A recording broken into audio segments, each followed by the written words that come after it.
নমস্কার, গল্পওয়ালাতে আপনাদের স্বাগত। আশা করি সকলে ভালো আছেন এবং সুস্থ আছেন। আপনারা শুনছিলেন শীর্ষেন্দু মুখোপাধ্যায় রচিত একটি শিশুদের গল্প হেতমগড়ের গুপ্তধন।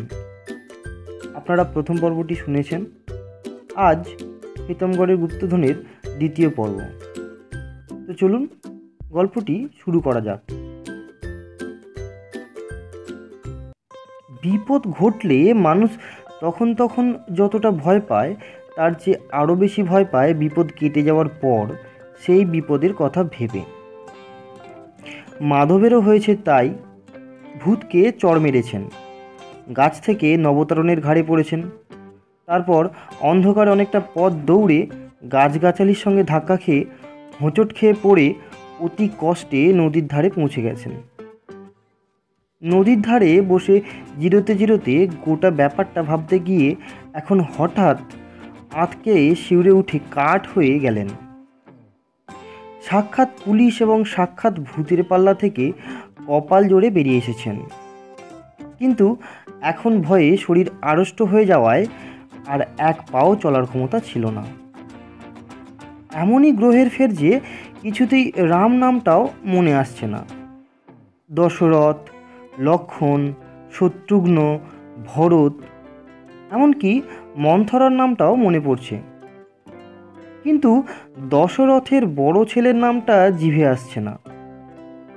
বসে প্রাণপণে বিড়বিড় করছেন, আরে ওই যে দশরথের বড় ছেলেটা, আরে ওই তো বনবাসে গিয়েছিল, সোনার হরিণের পিছু নিয়েছিল যে ছোকরা, কি যেন নাম, আরে ওই তো রাবণ রাজার সঙ্গে যুদ্ধ করলো, হনুমানের খুব ভক্ত ছিল। না, হনুমানই সেই ছোকরার খুব ভক্ত ছিল। আরে দেখো কাণ্ড, হরধনু ভঙ্গ করে সীতাকে বিয়ে করলো যে লোকটা। ঠিক এই সময়ে কানে কানে কে যেন বলে দিল, রামের কথা ভাবছো তো? তা ভালো, খুব কষে রাম নাম করে যাও, কিন্তু তাতে লাভ নেই। মাধব হিম হয়ে গেলেন। তাকিয়ে দেখেন নাকের ডগায় নন্দকিশোর মুন্সি। নন্দকিশোর বলে, ওসব লোকে রটিয়ে বেড়ায়, ভূতের নামে কত যে মিথ্যে কথা রটায় লোকে, তার লেখাজোখা নেই। বলে রাম নাম করলে নাকি ভূতে ভয় খায়। মাধবের গলায় কথা সরছিল না, তবু কাঁপা কাঁপা স্বরে বললেন, তবে ভূতে কিসে ভয় খায়? নন্দকিশোর খুব খিক করে হাসে, বলে, তোমারও যেমন বুদ্ধি, ভূতে কিসে ভয় খায় সেই গুঁজো কথা আমি তোমাকে বলতে যাব কেন? হ্যাঁ, আমার যে ভীষণ ভয় করছে। মাধব বলেন, তুমি মূর্খ তাই ভূতকে ভয় খাও। গাছের ওপর তোমাকে কত করে বোঝালাম যে ভূতের এক রত্তি ক্ষমতা নেই, তাই তাকে ভয় খাওয়ার কিছু নেই। আবার ভূতকে ভয় খাওয়ানো ভারী শক্ত। ভূতকে মারা যায় না, তা তো নিজেও দেখলে। ভূতের সাপের ভয় নেই, চোর ডাকাত বা পুলিশের ভয় নেই, বন্দুক বা তলোয়ারেরও ভয় নেই। এমনকি সবচেয়ে বড় কথা কি জানো? কি? সবচেয়ে বড় কথা হলো, ভূতের আবার ভূতেরও ভয় নেই। আর রামের মতো ভালো মানুষকে আমরা ভয় পেতে যাবই বা কেন? রাম তো আর ভূতের নিদান দিয়ে যাননি, আর আরও অনেক গুরুতর কাজ ছিল। মাধব ভয়ে ভয়ে বললেন, তাহলে রাম নাম করে লাভ নেই বলছেন? লাভ একেবারে নেই তা বলিনি। রাম নামে পাপ তাপ কাটে, মনটা উঁচুতে ওঠে, প্রাণটা বড় হয়, ভক্তিভাব আসে, গায়ে শক্তি বৃদ্ধি হয়, মনোবল বাড়ে। কিন্তু তা বলে রাম নাম করে আমাকে ভয় খাওয়াতে পারবে না।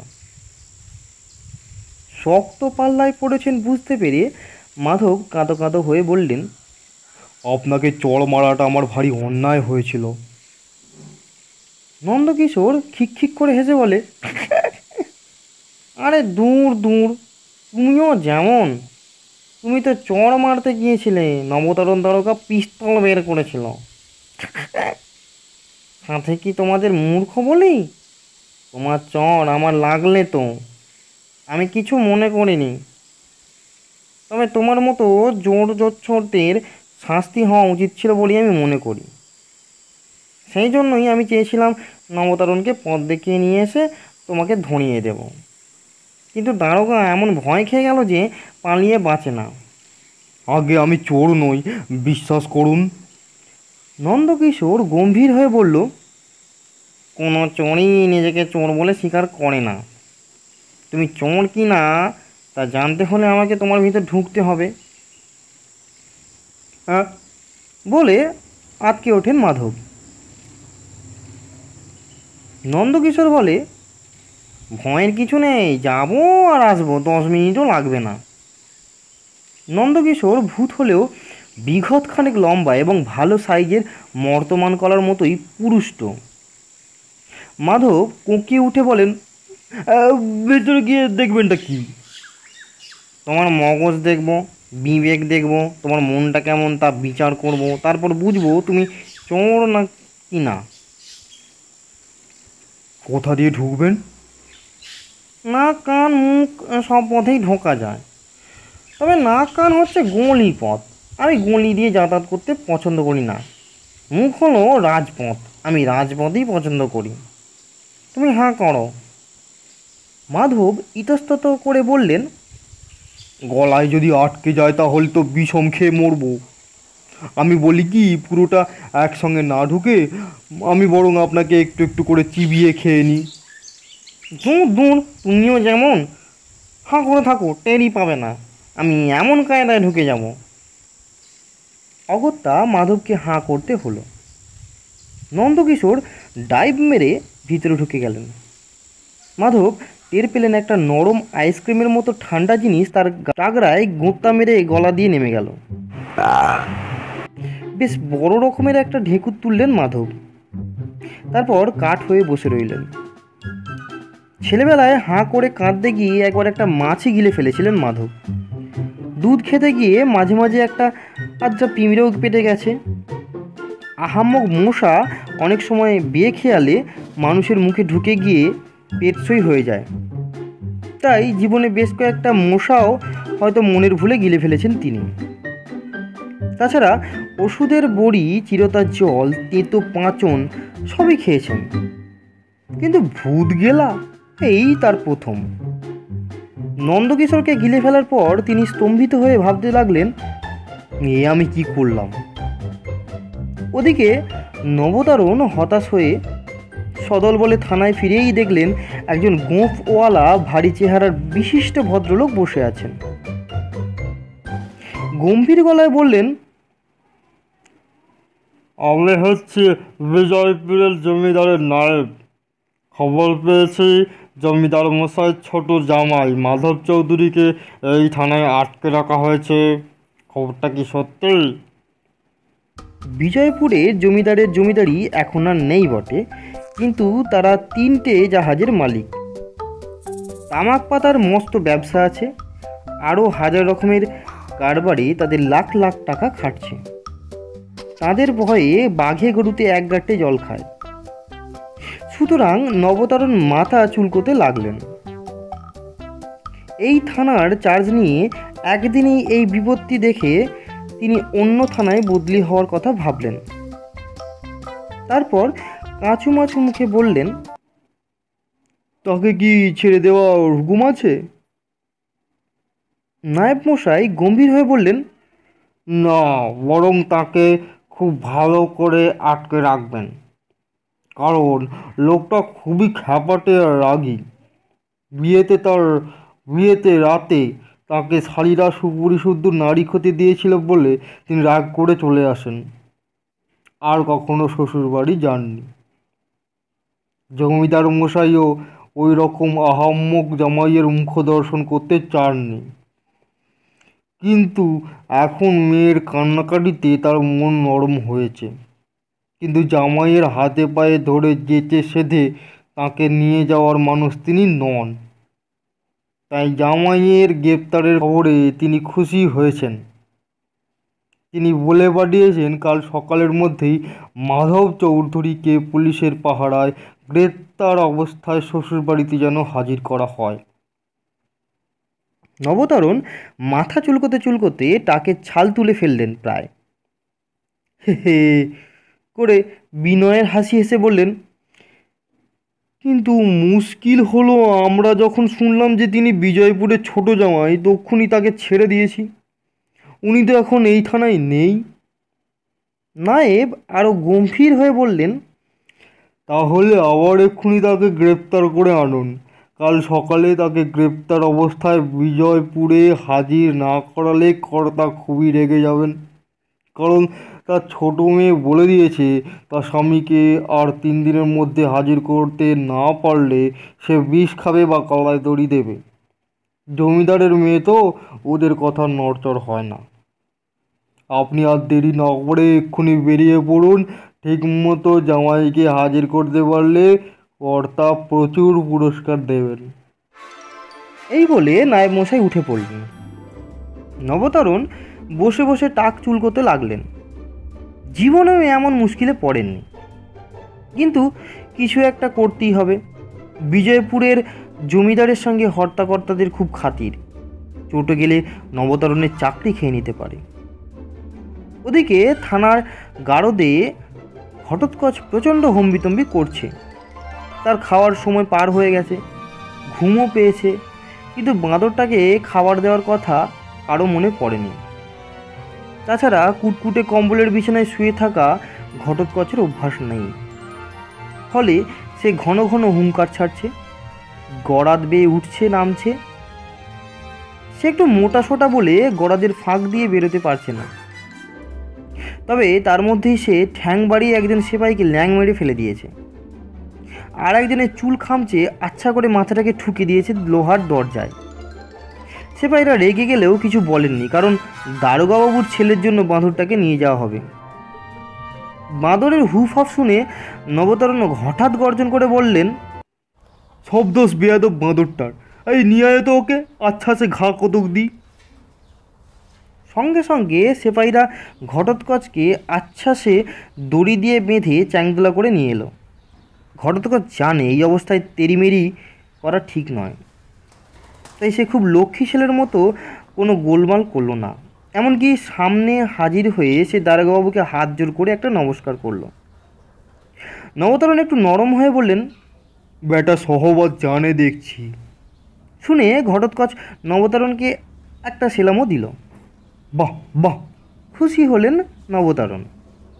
উৎসাহ পেয়ে ঘটোৎকচ নিজের কান ধরে জিভ বের করে খুব অনুগমনের ভঙ্গি করল। নবতরণ বহুক্ষণ বাদে মৃদু মৃদু হাসতে লাগলেন। ঘটোৎকচ তখন কান ধরে উঠবোস করলো, মাটিতে উবু হয়ে নাকে খত দিল, তারপর লজ্জার ভান করে দু হাতে নিজের মুখ ঢেকে রাখল। নবতরণ এইসব কাণ্ড দেখে এত মুগ্ধ হয়ে গিয়েছিলেন যে বড়বাবু, তায়েবজি আর অক্ষয় খাজাঞ্চি যে কখন ঘরে ঢুকে পড়েছেন তা টের পাননি। বড়বাবুও জমিদার ছিলেন বটে, কিন্তু তার তেমন হাঁকনাক নেই। নরম মানুষ বলে তাকে কেউই তেমন ভয় খায় না, উল্টে তিনিই বরং অনেক কিছুকে ভয় খান। দারোগা পুলিশকেও তার ভীষণ ভয়। তাই ভয়ে ভয়ে থানায় ঢুকে গলা খাঁকড়ে দিয়ে অনেকবার দারোগাবাবুর দৃষ্টি আকর্ষণের চেষ্টা করলেন। তাতে কাজ হলো না দেখে খুব ভয়ে ভয়ে নবতরণের আর একটু কাছে এগিয়ে গিয়ে বললেন, মানে আমার শালা মাধব চৌধুরীকে কি গ্রেপ্তার করা হয়েছে? নবতরণ একটু চমকে উঠে আপাদমস্তক বড়বাবুকে দেখে নিলেন, তারপর ব্যঙ্গ হাসি হেসে বললেন, চালাকি করার আর জায়গা পেলেন না? মাধব চৌধুরী আপনার শালা হতে যাবেন কেন? তিনি তো বিজয়পুরের জমিদারের ছোট জামাই। বিজয়পুরের জমিদারের জামাই তার শালা হতে পারবে না কোন যুক্তিতে, তা বুঝতে না পেরে বড়বাবু নবতরণকে চটাতে সাহস পেলেন না। বললেন, সে কথা অবশ্য ঠিক। নবতরণ মৃদু হেসে বললেন, তবেই বুঝুন, চালাকি দিয়ে কোনো মহৎ কাজ সিদ্ধ হয় না। আগে না, বড়বাবু হতাশ হয়ে বললেন। অক্ষয় খাজাঞ্চি অবশ্য গলায় একটু সন্দেহ রেখেই বললেন, তবে কিনা অনেকের এমন জামাইও আছে যারা কিনা আবার অন্য কারো শালাও। তায়েবজিও খুব বিনয়ের সঙ্গে অক্ষয় খাজাঞ্চিকে সমর্থন করে বলল, এই তো আমারই এক শালা আছে যে কিনা ঘুরঘুটেপুরের খসুর আমের জামাই। নবতারণ কটমট করে আয়োজির দিকে তাকিয়ে হুঙ্কার দিলেন, এসব হয় নাকি? অক্ষয় খাজাঞ্চি মিনমিন করে বললেন, কাজটা হয়তো বেআইনি, এরকম হওয়া উচিত নয়, তবে হচ্ছে, আকছাড় হচ্ছে। কোথাও একটা ভুল হচ্ছে বুঝতে পেরে নবতারণ গর্জন করে বললেন, দাঁড়ান মশাই দাঁড়ান, ব্যাপারটা একটু বুঝে নি। মাধব চৌধুরী হলেন বিজয়পুরের বড় কর্তার জামাই, তার মানে উনি বড় কর্তার মেয়েকে বিয়ে করেছেন। তাহলে উনি হলেন বড় কর্তার ছেলেদের সম্পর্কে শালা। বড়বাবু জিভ কেটে বললেন, আজ্ঞে না, উনি সেক্ষেত্রে হবেন ভগ্নিপতি। বললেই হলো। নবতারণ আবার কটমট করে তাকান, তারপর একটু ভেবে চিনতে বললেন, না হয় তাই হলো, কিন্তু শালাটা তাহলে কি করে হচ্ছেন? বড়বাবু গলা খাকড়ি দিয়ে বলল, ওর এক দিদি আবার আমার স্ত্রী কি না? তাতে কি হলো? ওর দিদি আপনার স্ত্রী মানে আপনি ওর কি হলেন? ভগ্নিপতি। তাহলে শালাটা আসছে কোত্থেকে? এ তো ভালো গোলমেলে ব্যাপার দেখছি। আগে ভগ্নিপতিদের শালা থাকেই। নবতারণ টাক চুলকোতে চুলকোতে ডাক দিলেন, দারোয়াজা। গেটে সেপাই দৌড়ে এসে সেলাম দিয়ে অ্যাটেনশন হয়ে দাঁড়ালো। নবতারণ হুঙ্কার দিলেন, তুই কার জামাই? জি, আমি সীতারামপুরের দশরথ ওঝার জামাই। তাহলে তুই কার শালা হলি? আমি কারো শালাউলা নই। তবে? নবতারণ বড়বাবুর দিকে চাইলেন। বড়বাবু মাথা চুলকে বললেন, ব্যাপারটা খুবই গোলমেলে। সবচেয়ে ভালো হয় যদি আপনি নিজের ঘাড়ে ব্যাপারটা নিয়ে একটু ভাবেন। মানে ধরুন আপনি নিশ্চয়ই কারো জামাই, আবার হয়তো কারো শালাও। নবতারণ হো হো করে হেসে বললেন, হো হো হো হো হো হো, নিজের পরিবার নিয়ে ভাবি না কি? মনে করেন কি আমাকে দিনরাত চোর ধরে বেড়াবো, না সারাদিন বসে বসে কে কার শালা আর কে কার জামাই তাই নিয়ে ভাববো? তাছাড়া পারিবারিক সম্পর্কগুলোও ভারী গোলমেলে। আমার স্ত্রীর এক বোনকে তো আমি আমার ননদ বলে ফেলেছিলাম, তাইতে স্ত্রী আমাকে এই মারে সেই মারে। বলে নবতারণ আবার গর্জন করে সেপাইকে বললেন, এই দরওয়াজা, তোর বোন আছে? আগে। তার বিয়ে দিয়েছিস? আগে।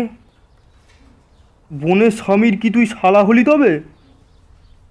সেপাইটা এতক্ষণ ফটকে দাঁড়িয়ে সবই শুনেছে। সে দারোগাবাবুকে খুশি করতে খুব দৃঢ় স্বরে বলল, কখনো নয়। নবতারণ বিজয়ীর মতো বড়বাবুর দিকে তাকিয়ে বললেন, তবে? বড়বাবু মাথা চুলকে বললেন, এক্ষেত্রে সম্বন্ধী হবে। নবতারণ আবার হাঁক মারলেন, দারোয়াজা। আগে। তুই কি তোর বোনের স্বামীর সম্বন্ধী? দরওয়াজা সে কথার জবাব দিল না, শুধু বিকট একটা ডাইভ মেরে দরজার চৌকাঠ বরাবর লম্বা হয়ে মেঝেয় পড়ে চেঁচাতে লাগলো, আহা হা, লেজটা হাতে পেয়েও ধরে রাখতে পারলাম না, আহা রে, একটুর জন্য হাত ফসকে বেরিয়ে গেল রে। নবতারণ লাফিয়ে উঠলেন, কি হয়েছে? কি হয়েছে? ততক্ষণে থানায় হুলস্থুল পড়ে গেছে। সেপাইরা দৌড়োদৌড়ি শুরু করেছে, কুকুররা তারও স্বরে চেঁচাচ্ছে। শালা সম্বন্ধী জামাই নিয়ে কুটকচালির সময় ফাঁক বুঝে ঘটোৎকচ সুত করে কেটে পড়েছে। পাতুগড়ের আমবাগান নিঝুম হয়ে আসার পর বনমালী গাছ থেকে নেমে এসে চারটে টু দিল। টু শুনে আরও তিনটে গাছ থেকে তার তিন স্যাঙাত নেমে এলো। বনমালী জিজ্ঞেস করলো, ব্যাপারটা কী রে? সুচুলাল বলল, আগে ঠিক খবর পেলাম না, তবে মনে হলো গাছ থেকে মাধববাবু পড়ে গেলেন, তারপর সেপাইরা ভূত ভূত বলে চেঁচিয়ে পালালো। বনমালী গভীর হয়ে বলল, এক্ষুনি সব কর্তাকে খুঁজে লেগে যাও, খুঁজে বের করতেই হবে। হাঁক ডাক করতে থাকো, শুনতে পেলে কর্তা সাড়া দেবেন। সুতরাং বনমালী আর তার সাঙাতরা প্রাণপণে মাধবকে ডাকতে ডাকতে চারিদিকে চলে গেল। কিন্তু নন্দকিশোরকে গিলে ফেলার কিছুক্ষণ বাদেই মাধবের ভীষণ হাই উঠতে লাগলো। গায়ে হাতে আড়মোড়া ভাঙতে লাগলেন। তারপরে প্রচণ্ড শীতেও গাছতলায় শুয়ে ঢলাঢল ঘুমোতে লাগলেন। সে ঘুম ভাঙায় কার সাধ্যি? আর ঝোপঝাড়ের মধ্যে যে জায়গায় শুয়েছিলেন সেখানে তাকে খুঁজে বের করার সাধ্যও কার ছিল না। ভোরের দিকে আলো যখন একটু ফিকে হয়ে এসেছে, তখন গাছ থেকে জাম্বুবান ঘটোৎকচ তাকে দেখতে পেয়ে লাফ দিয়ে নামলো এবং প্রচণ্ড কিচিরমিচির শব্দ করে আহ্লাদ প্রকাশ করতে লাগলো। কখনো চুল টানে, কখনো চিমটি কাটে, কখনো গা ধরে ঝাঁকায়। মাধব ধীরে ধীরে চোখ খুললেন। মাধববাবু টের পাচ্ছিলেন এই পৃথিবীতে তার আপনজন বলে কেউ নেই। শ্বশুরবাড়ি থেকে বিয়ের রাতে রাগ করে চলে এসেছিলেন, কিন্তু সেই থেকে শ্বশুরবাড়ির কোনো প্রাণীও তার খোঁজ নেয় না, এমনকি বিয়ে করা বউও নয়। বড়বাবুর বাড়িতে যত্নেই আছেন বটে, কিন্তু সেও তো ভগ্নিপতির বাড়ি, নিজের বাড়ি তো নয়। নিজের বলতে ছিল হেতমগড়ের প্রাসাদ, তা সেও সরস্বতীর গ্রাসে নিশ্চিহ্ন হয়ে গেছে। এইসব ভেবে মনটা বরাবরই তার একটু বিষণ্ণ থাকে। তার উপর কাল পুলিশের অত্যাচার এবং ভূতের তাড়নায় আরও লাতন হয়ে পড়েছেন মাধব। এই দুঃসময়ে ঘটোৎকচকে পেয়ে বড় ভালো লাগলো। আদর করে গায়ে হাত বুলিয়ে দিয়ে বললেন, প্রাণের টান যাবে কোথায়? দুনিয়ায় এখন তুই ছাড়া আমার আর কেউ নেই। ঠিক এই সময়ে বনমালী ঝোপঝাড় ভেঙে সামনে হাজির হয়ে একগাল হেসে বলল, না আগে আমরাও আছি। মাধব বনমালীকে দেখে অকুলে কুল পেলেন। বললেন, আহ, বাঁচালি বাবা বনমালী। বাঁচার এখন একটু কষ্ট আছে কর্তা, পুলিশ বাগান ঘিরে ফেলতে আসছে, আলো ফুটবার আগেই আমাদের নদী পেরিয়ে যেতে হবে। একবার ধরা পড়লে আর রক্ষে নেই, উঠে পড়ুন। পুলিশের নামে মাধব বাধ্য ছেলের মতো উঠে পড়লেন। বললেন, চল। বর্ষাকালে ভয়ঙ্করী হলেও এই শীতে সরস্বতীর জল খুব কম। বড় বড় বালির চর জেগে উঠেছে। চরের এপাশ ওপাশ দিয়ে ক্ষীণ জলের স্রোত বয়ে যাচ্ছে। হাঁটুর বেশি জল কোথাও নেই, কাজেই নদী পেরোতে কারোরই কষ্ট হলো না। ঘটোৎকচ বনমালীর কাঁধে চেপে দিব্যি আরামে পেরিয়ে গেল। পুলিশ যখন বাগান ঘিরে কুকুর ছেড়েছে, ততক্ষণে নদীর ওপারের জঙ্গলে অনেকখানি সেঁধিয়ে গেছেন মাধব আর তার দলবল। আগের দিন বিকেল থেকে কারো খাওয়া নেই। খিদে পেট চুঁই চুঁই করছে। এই শীতে আম কাঁঠাল না হলেও জঙ্গলে বিস্তর পুঁতির মতো ছোট ছোট বুনো কুল আর বন করমচা ফল আছে, মিষ্টি যেন গুড়। কাঁটা ঝোপে সেঁধিয়ে ঘটোৎকচ থোপা থোপা সেই সব ফল ছিঁড়ে আনলো। কারোই পেট ভরল না তাতে, তবে পিত্ত দমন করা গেল। বড় সড়ো একটা শিমুল গাছের তলায় বসে সবাই জিরিয়ে নিচ্ছে। বনমালী আর তার স্যাঙাতরা জিরিয়ে নিতে গিয়ে ঘাসে শুয়ে ঘুমিয়ে পড়ল। ঘটোৎকচ গাছে উঠে চৌকি দিতে লাগলো। মাধব একা বসে তার জীবনটার কথা ভাবছিলেন। তার ধারণা বিষয় সম্পত্তি না থাকাতেই কেউ তাকে খাতির করে না। ভাবতে ভাবতে একটা দীর্ঘশ্বাস পড়ল। আর দীর্ঘশ্বাসটার সঙ্গেই বেরিয়ে এলো নন্দকিশোর, সেই বিঘৎখানেক ধোঁয়াটে চেহারা। তার মধ্যেই চোখ দুটো জলজল করছে। খুব বিরক্তির সঙ্গে বললেন, তুমি চোর নও বটে, কিন্তু খুব ভালো লোকও নও বাপু। মাধব ধমক দিয়ে বললেন, এই আপনার 10 মিনিট। তোমাদের 10 মিনিট আর আমাদের 10 মিনিট তো আর এক নয় বাপু। তাছাড়া ভিতরে বেশ নরম গরম আবহাওয়া, একটু ঝিমুনিও এসে গিয়েছিল। আমি তখন থেকে ভয়ে মরছি। নন্দকিশোর গম্ভীর মুখে বলে, ভিতরে যা দেখলাম তা কহতব্য নয়। তুমি তো মহা পাঁচি লোকে, একেই তো ভয়ঙ্কর রাগী, তার ওপর বাতিগ্রস্ত, বুদ্ধিটাও বেশ ঘোলাটে। ধৈর্য, সহ্য, ক্ষমা ইত্যাদি গুণ বলে কিছুই নেই তোমার। উন্নতি করার ইচ্ছেও তো দেখলাম না। এইসব গা জ্বালানো কথায় কার না হাড় পিত্তি জ্বলে ওঠে। তদুপরি মাধবের উপর দিয়ে একটা ঝড় তো যাচ্ছেই। তিনি তেতিয়া হয়ে বললেন, মুখ সামলে কথা বলবেন বলে দিচ্ছি। নন্দকিশোর খিক করে হেসে বলল, কেন, আমার মারবে নাকি? গত রাত্রের কথা ভেবে মাধব কিছু ধাতস্থ হয়ে বললেন, আমার মায়াদয় নেই এ কথা ঠিক নয়।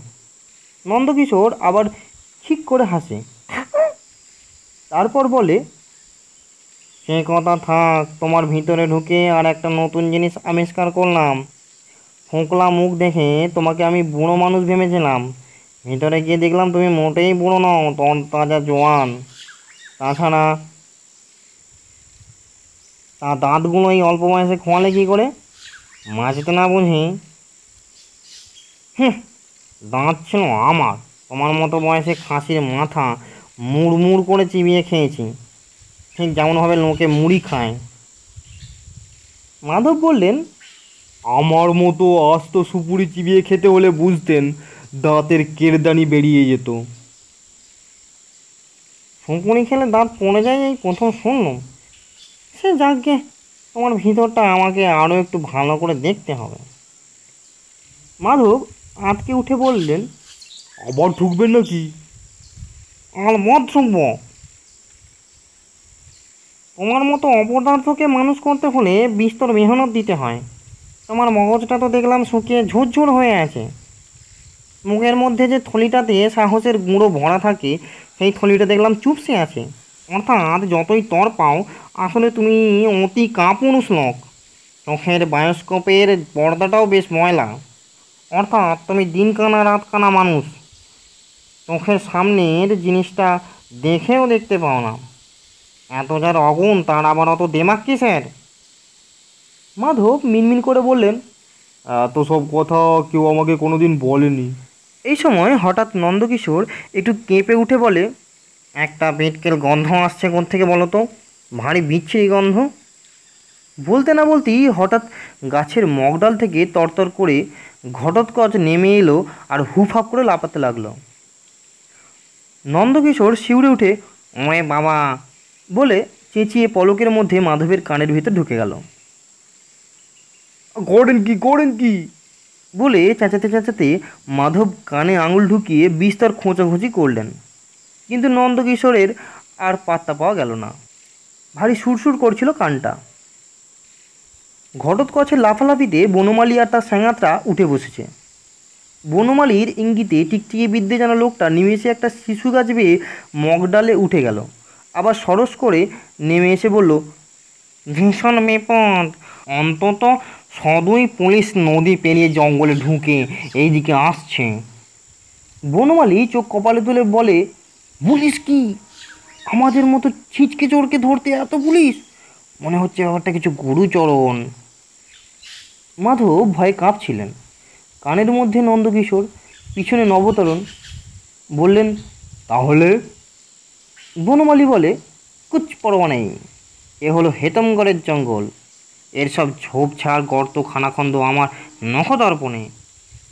এমন জায়গায় গা ঢাকা দেব যে 10 বছর খুঁজেও পুলিশ আমাদের পাত্তা পাবে না। সামনের বেলে জমিতে অনেকখানি কাশবন, তারপর আরও গহীন জঙ্গল। কাশবন পেরিয়ে সবাই সেই গহীন জঙ্গলের ধারে পৌঁছে গেল।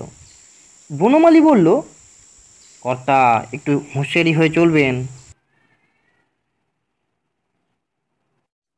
এতক্ষণ ধরে আপনারা শুনছিলেন হেতমগড়ের গুপ্তধনের দ্বিতীয় পর্ব। গল্পটি এখন এই পর্যন্তই।